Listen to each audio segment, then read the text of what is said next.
म्हणजे हे सगळ्या प्रश्न संदर्भात तू मैमाय तुमचं सारू चालू आहे. म्हणजे स्तरीयवादाची लढाई की मी करतो तू नको करू, तू करेल तर मी नाही करेल, माझं नाव झालं पाहिजे तुझं नाव नाही झालं पाहिजे, तू नाही करणार मी तुला विरोध करेल, हे जे काही सुरू आहे कुरघोडीचं राजकारण. म्हणजे याला तो विरोध करतोय त्याला तो विरोध करतोय. आणि गोष्ट काय करतात बीजेपी वाले, संजय सावकारीचे माणसं, संतोष चौधरीचे माणसं, की आम्ही विकासाला विरोध करणार नाही, विकासाला सोबत आहे. कस काय विकासाला तुम्ही सोबत आहे? हे जागा कोणी दिली होती माहिती का? हेमराज सेठ यांनी 1927 ला भुसावळ नगरपालिकेची ही जागा दानमध्ये दिलेली आहे. दानमध्ये पाणी प्रश्न आता नगराध्यक्ष बाई आले आहे. हा पाणी प्रश्न सोडू, पाणी प्रश्न यांच्याकडून सुटतच नाहीये. नुसतं यांचं राजकारण चालू आहे, गजकारण आहे. आणि या सगळ्या गोष्टीच्या विरोधात. आणि या ठिकाणी अजून एक महत्त्वाचा मुद्दा, खाते वाटप झालं का? सभापती निवड झाली का? खाते वाटप नाही, सभापती निवड झाली नाही, उपनगराध्यक्ष बाई, नगराध्यक्ष बाई, हा तुम्ही दोघं महिलांनी या ठिकाणी कारभार स्वीकारलेला आहे. आणि तरी देखील या ठिकाणी अंधेर नगरी, चौपट राजा असा जो कारभार सुरू आहे, हे सगळे कायदेशीर हे प्रक्रिया जे आहे ते आधी सभापती, खाते वाटप, हे तर उद्या की बेकायदेशीर तिरंगा झेंडा मी फडकवू देणार नाहीये. कारण की हे काळे झेंडे दाखवणार त्या दिवशी मी यांच्यावरती.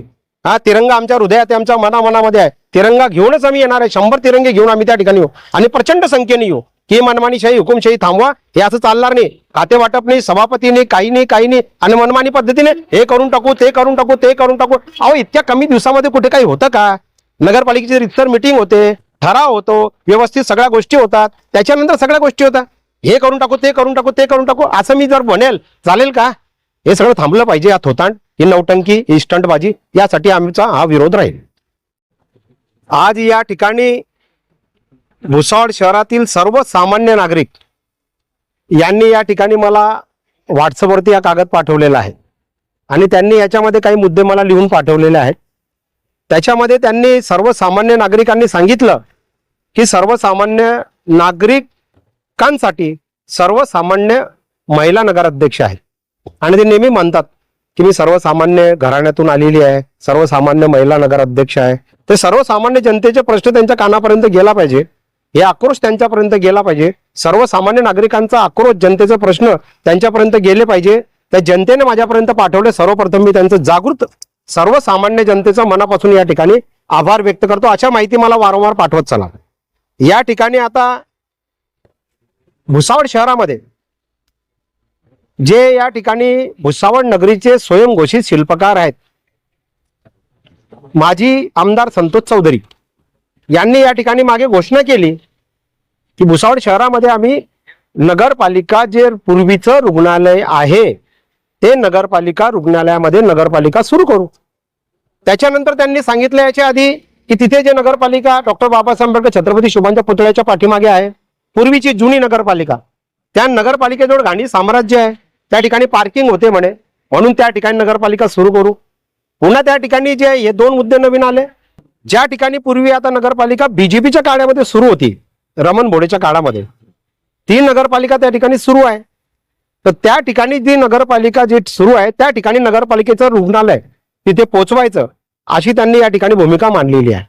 ही भूमिका अत्यंत चुकीची आहे, सर्वसामान्य भुसावळकर नागरिकांच्या विरोधातली आहे. तुम्ही या ठिकाणी म्हणता की 26 जानेवारीला आम्ही या ठिकाणी तिरंगा झेंडा फडकवू. 26 जानेवारीला बेकायदेशीररित्या तुम्ही फडकवाल. प्रजासत्ताक दिन आहे त्या दिवशी. आणि या ठिकाणी जे तुम्ही आता नगरपालिकेमध्ये जे तोडफोड केलेली आहे, याचं कायदेशीर तुमच्याकडे काही डॉक्युमेंटरी एव्हिडन्स आहे, कागदोपत्री पुरावा आहे, काही लेखी आहे? नगरपालिकेमध्ये सीओच्या माध्यमातून एखादी लेखी पत्र तुम्ही मला दाखवा. नगरपालिकेमध्ये ठराव झाला आहे असं एखादं ठराव झालेलं पत्र सर्वानुमते ते या ठिकाणी मला तुम्ही दाखवा. नगराध्यक्ष बाई तुम्ही दाखवा, तुमचे जे नगरसेवक आहेत ते दाखवा. त्यानंतर या ठिकाणी जे माजी आमदार आहेत त्यांनी या ठिकाणी सगळे मला लेखी पुरावे दाखवा. त्याच्यानंतर तुम्ही त्या ठिकाणी ते नगरपालिका तोडा, नगरपालिकेचं रुग्णालय तोडा. कशासाठी तोडताय? हे मनमानीशाही आहे, हे हुकुमशाही आहे. हम करे सो कायदा. अरे काही कागदोपत्री काही कायदा आहे की नाही, संविधान आहे की नाही, काही नियम आहेत की नाही? म्हणजे तुमच्या मनाप्रमाणे तुम्ही नियम चालवाल, जे मनात आलं ते बोलाल. उद्या आम्ही हे करून टाकू, उद्या ते करून टाकू. अहो करायचं असेल, तुम्हाला जर करायचं असेल तर या ठिकाणी पाण्याचा प्रश्न गंभीर आहे. पाण्याचा प्रश्न गंभीर आहे. हातनूरच्या माध्यमातून आता 5 दिवस झाले आवर्तन या ठिकाणी सोडलं जात नाही आहे. आणि अशा परिस्थितीमध्ये जे 10-12 दिवसापूर्वीपासून पाणी मिळत आहे लेट महिलांना, आमच्या आई बहिणींना, ते पुन्हा या ठिकाणी त्याच्यामध्ये भर पडणार, ते 15 दिवसानंतर होणार आहे. हे आता 5 दिवस झाले, आत्ताची गोष्ट आहे. हा, हे जे आत्मूर धरणाने या ठिकाणी 5 दिवसापासून आवर्तन बंद केलं, या संदर्भात तुम्ही घेऊन गंभीर प्रश्न पाण्याचा हा तुम्ही सोडवा आधी. हे काय लावलंय तुम्ही? त्याच्यानंतर तुम्ही ते पाणी केली बंधाऱ्याची, ते बंधाऱ्या संदर्भात तुमचं काय आहे? हा, पाणी तर केली तुम्ही, परंतु जे शेळगावचं जे काही या ठिकाणी जे बॅरेजचं जे बॅक वॉटर त्या ठिकाणी येतं आहे आणि तो बंधारा बांधणं अत्यंत आवश्यक आहे, त्या ठिकाणी तुम्ही ते का नाही करत आहे? त्याच्यानंतर सर्वात मोठा प्रश्न हा अमृत योजनेचा, तो पेंडिंग आहे, तो प्रलंबित आहे. तो अमृत योजनेचा प्रश्न या ठिकाणी रेंगाळत असताना, त्या ठिकाणी तो प्रश्न अनेक वर्षापासून भिजत असताना बीजेपी तर काही करू शकली नाही. हा, विद्यमान आमदार मंत्री संजय सावकारे काही करू शकले नाही. अरे ते प्रश्न तरी तो जो अमृत योजनेचा तो तरी या ठिकाणी तुम्ही सोडवा ना. म्हणजे हे सगळ्या प्रश्न संदर्भात तू मैमाय तुमचं सारू चालू आहे. म्हणजे स्त्रीयवादाची लढाई की मी करतो तू नको करू, तू करेल तर मी नाही करेल, माझं नाव झालं पाहिजे तुझं नाव नाही झालं पाहिजे, तू नाही करणार मी तुला विरोध करेल, हे जे काही सुरू आहे कुरघोडीचं राजकारण. म्हणजे याला तो विरोध करतोय त्याला तो विरोध करतोय. आणि गोष्ट काय करतात बीजेपी वाले, संजय सावकारेचे माणसं, संतोष चौधरीचे माणसं, की आम्ही विकासाला विरोध करणार नाही, विकासाला सोबत आहे. कस काय विकासाला तुम्ही सोबत आहे? हे जागा कोणी दिली होती माहिती का? हेमराज सेठ यांनी 1927 ला भुसावळ नगरपालिकेची ही जागा दानमध्ये दिलेली आहे, दानमध्ये. आणि जी जागा तुम्हाला दानमध्ये दिलेली आहे ती दानमध्ये दिलेली जागा तुम्हाला अशा पद्धतीने त्यांच्या वारसदारांना तुम्ही विश्वासात घेतलं का? त्यांच्या वारसदारांना विश्वासात न घेता तुम्ही आता हे जागेवरती पुन्हा या ठिकाणी जे काही तुम्ही करताय हे मनमानीशाही, हे योग्य नाहीये. 100 रुपयाच्या गोष्टी तुम्ही केल्या, 100 रुपये लागतात सर्वसामान्य नागरिकांना. आणि 100 रुपये इथे थोडे लागतात भुसावळ नगरपालिका दवाखान्यामध्ये येण्यासाठी, काहीच लागत नाही. इथे पायदळ माणूस येऊ शकतो. 100-200 रुपये तिथे लागतील. ट्रामा सेंटर केला माझे आपल्या आमदार मंत्री महोदयांनी, ट्रामा सेंटरला जायला लोकांकडे 200 रुपये खिशात नाहीये. 200 रुपये नसल्यामुळे तो ट्रामा सेंटर ते विस्कळीत झालं, ते बंद पडलं. पुन्हा या ठिकाणी जे आहे तुम्ही या नगरपालिका जी आहे हा त्या ठिकाणी तुम्ही रुग्णांना त्रास देताय, सर्वसामान्य गरिबांना त्रास देताय. ते लोक जर त्या ठिकाणी जर गेले या ठिकाणी हा ही जे आता तुम्ही त्या ठिकाणी नगरपालिका पाठवताय तिथे दवाखाना पाठवताय हा, तर त्या ठिकाणी तुम्ही काय कराल? त्या लोक का 200 रुपये जाऊन तिथे जाऊन देतील का? म्हणजे तो बी दवाखाना तुम्हाला बंद पाडायचा आहे का? ट्रामा सेंटर बंद पाडला हा आमदार संजय सावकारेंनी, माजी आमदार संतोष चौधरी, आता हे दवाखाना या ठिकाणी उघडून आपण यांना बंद पाडायचं आहे का? म्हणजे अशा पद्धतीने हे जे राजकारण या ठिकाणी सुरू आहे, उद्या परत कोर्टामध्ये जातील वारसदार. म्हणजे हेमराज सेठने दान म्हणून धार्मिक काम केलेलं आहे, पुण्याचं काम केलेलं आहे. त्याचे वारसदार म्हणतील की माझ्या वडिलोपार्जित ब्रिटिश काळी आम्ही ही जागा जी आहे ही जागा आम्ही दान दिलेली माझ्या हेमराज सेठ यांनी, आणि 1927 मध्ये दान दिलेली जागेचा तुम्ही असे विल्हेवाट कसं काय लावू शकता मनमानी पद्धतीने? मग ते जे वारसदार आहे ते कोर्टात जातील. ते कोर्टात गेले म्हणजे पुन्हा त्या ठिकाणी वाद निर्माण होईल. म्हणजे पुन्हा या ठिकाणी जे पुन्हा कोर्ट कचेरी वाद, सर्वसामान्य जनतेला काय मिळणार आहे? रुग्णांना काय मिळणार आहे? नागरिकांना काय मिळणार आहे? म्हणजे हे जे काही सुरू आहे मनमानी पद्धतीने की हे करून टाकू, ते करून टाकू, ते बदलून टाकू, इथे झेंडा फडकून टाकू, हे करून टाकू.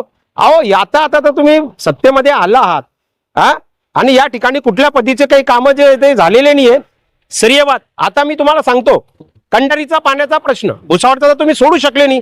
आजी माझी आमदार कंडारीचा पाणी प्रश्न संतोष चौधरीच्या काळापासून ऐकतो आम्ही की कांडारीचा पाणी प्रश्न सुटेल, कांडारीचा पाणी प्रश्न सुटेल. संजय सावकारे आले, पालकमंत्री झाले, आमदार झाले, मंत्री झाले, काय झालं? काय झालं सांगा ना? तो पाणी प्रश्न सोडवला नाही. भुसावळचा पाणी प्रश्न आता नगराध्यक्ष बाई आले आहे हा, पाणी प्रश्न सोडू, पाणी प्रश्न यांच्याकडून सुटतच नाहीये. नुसतं यांचं राजकारण चालू आहे, गजकारण आहे. आणि या सगळ्या गोष्टीच्या विरोधात आणि या ठिकाणी अजून एक महत्वाचा मुद्दा, खाते वाटप झालं का? सभापती निवड झाली का? खाते वाटप नाही, सभापती निवड झाली नाही, उपनगराध्यक्ष बाई, नगराध्यक्ष बाई हा, तुम्ही दोघं महिलांनी या ठिकाणी कारभार स्वीकारलेला आहे. आणि तरी देखील या ठिकाणी अंधेर नगरी हा, चौपट राजा असा जो कारभार सुरू आहे, हे सगळे कायदेशीर हे प्रक्रिया जे आहे ते आधी सभापती, खाते वाटप हे तर उद्या.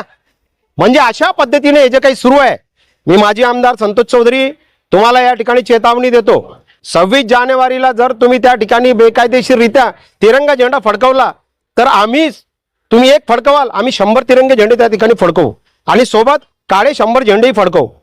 की हे जे मनमानीशाही आहे, पहिले कागदोपत्री डॉक्युमेंटरी एव्हिडन्स दाखवा. संजय सावकारे तुमच्या माणसं जे तू मैमे करून इकडे कलेक्टरला, प्रांतला, तहसीलदारला जे निवेदनगिरी सुरू आहे, हे बी एक चमकोगिरी आहे. हे पण त्यांची नौटंकी आहे.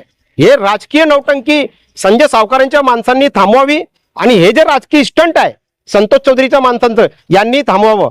नाही तर या ठिकाणी जे खूप मोठं आंदोलन तिरंगा 26 जानेवारीला तिरंगा मोर्चा या ठिकाणी मी भुसावळ शहरामध्ये आणेल आणि तिरंगा रस्ता रोको आंदोलन या ठिकाणी जे नाटा कॉलेज चौफुलीवरती करेल आणि तिथून नाटा कॉलेजहून हा मोर्चा इथपर्यंत आणेल. भुसावळच्या नगरपालिकेच्या दवाखान्यावर जे मनमानीशाही सुरू आहे त्या ठिकाणी काम बंद करो.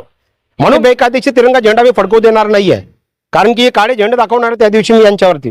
हा तिरंगा आमच्या हृदयात आहे, आमच्या मनामध्ये आहे. तिरंगा घेऊनच आम्ही येणार आहे. 100 तिरंगे घेऊन आम्ही त्या ठिकाणी येऊ आणि प्रचंड संख्येने येऊ की मनमानीशाही हुकुमशाही थांबवा. हे असं चालणार नाही. खाते वाटप नाही, सभापतीने काही नाही आणि मनमानी पद्धतीने हे करून टाकू ते करून टाकू ते करून टाकू. अहो इतक्या कमी दिवसामध्ये कुठे काही होतं का? नगरपालिकेची रितसर मिटिंग होते, ठराव होतो, व्यवस्थित सगळ्या गोष्टी होतात, त्याच्यानंतर सगळ्या गोष्टी होतात. हे करून टाकू ते करून टाकू ते करून टाकू असं मी जर बनेल चालेल का? हे सगळं थांबलं पाहिजे. या थोतांड, ही नौटंकी, ही स्टंटबाजी, यासाठी आमचा हा विरोध राहील. म्हणून या ठिकाणी जे तिरंगा आक्रोश मोर्चा सर्वसामान्य नागरिकांचा ऑल इंडिया संविधान आर्मी 10 संघटनांचा मी आणेल हे या ठिकाणी जाहीर करतो आणि थांबतो.